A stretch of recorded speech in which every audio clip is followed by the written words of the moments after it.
It is 9:19 and 36 degrees on TV Hill. In this morning's Project Economy Report, Wealth Coach Deborah Owens is talking about financial empowerment for the ladies, for women, and it starts with the purse. Absolutely. I love this idea. You've written this wonderful book called A Purse of Your Own. Deborah Owens joins us now, and I want to start with this whole concept that you talk about, which I think is terrific, which is that women, you say, have a counterfeit purse. Tell me about that. What I mean about that is many women, they look the part and they spend a lot of money, but they're really not filling up their purse with anything of true value. And so what the book really is about is having women shift. You know, the purse is really a metaphor, if you will. I'm using it as a metaphor for wealth. Because women, with our purses, it's probably one of our most intimate and essential tools. Right. And yet, I think the way to talk about financial literacy to women is talk about their purse. I think it's so smart.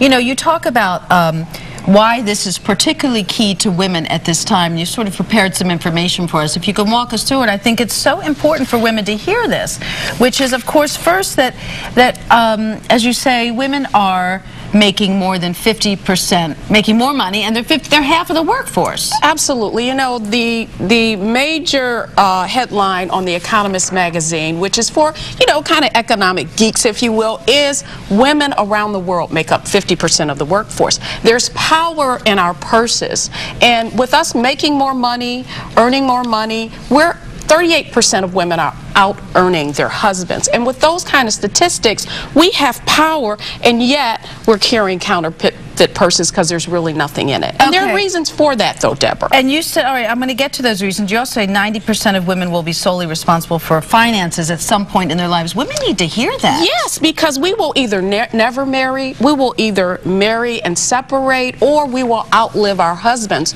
So with those kind of stats, it's important that women create a purse of their own, and that's where the title of the book really comes from. How do we do it? What do we do? What do we do? We begin to, I call it the power of the purses. And one of the things I encourage in the book is for women to form purse groups. We've started a campaign called the Power of the Purse campaign to financially empower 1 million women. And how we can achieve that goal is, you know, women, we like our girlfriends. So I'm encouraging women to take 5 to 10 of their girlfriends and take this path to financial freedom together. And in the last chapter of the book, I talk about the power of purses, and I encourage women to form purse groups.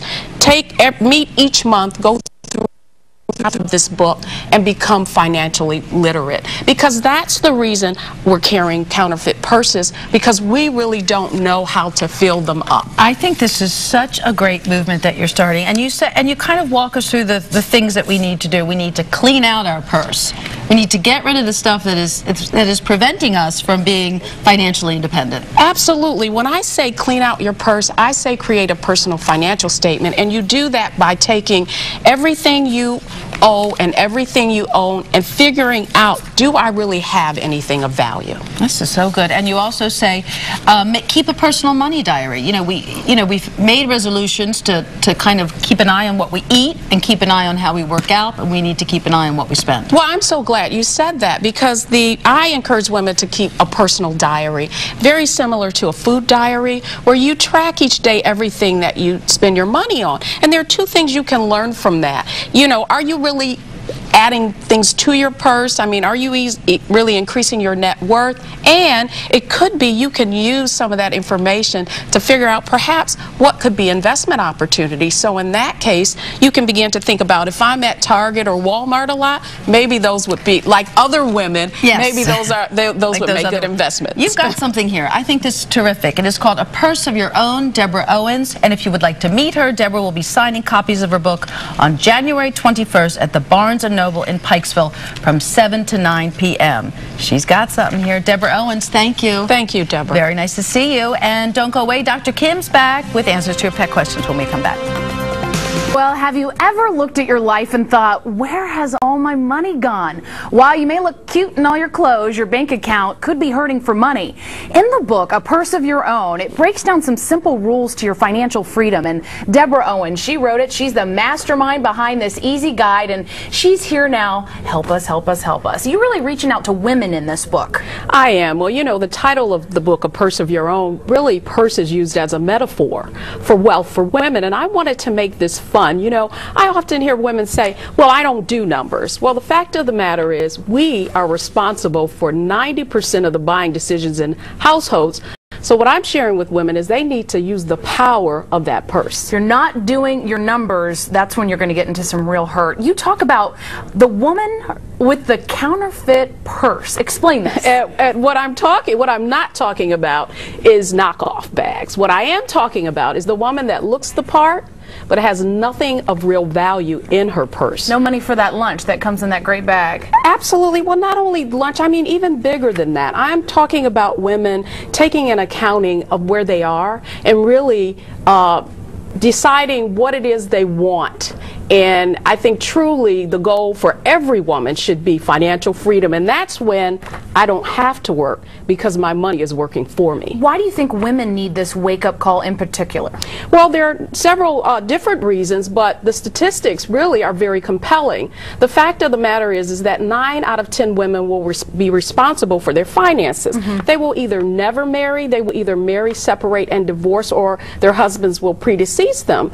And so often women are out of the workforce. We're the ones that come out of the workforce, take care of the children, and the impact and the result of that is we don't acquire the assets that we should have at retirement. So this is a call to action, Natasha. We've started a Power of the Purse campaign to financially empower 1 million women, and what we want is for women to form purse groups and take this path to financial literacy together. And so that's why what A Purse of Your Own is about. It's a tool to help women become more financially literate. You always hear this term. You know, you can tune in on CNBC and see Susie Orman, and she's screaming and hollering and say you can do this and let your money work for you. But I think people hear that and go, yeah, right, I don't know where to go. I look at my bank account and it's paying my bills and it's paying my groceries and I'm living paycheck to paycheck. So if you're like so many women, men and women like that, where do you start? Where do you start? You start out by cleaning out your purse. I encourage women to make a personal financial statement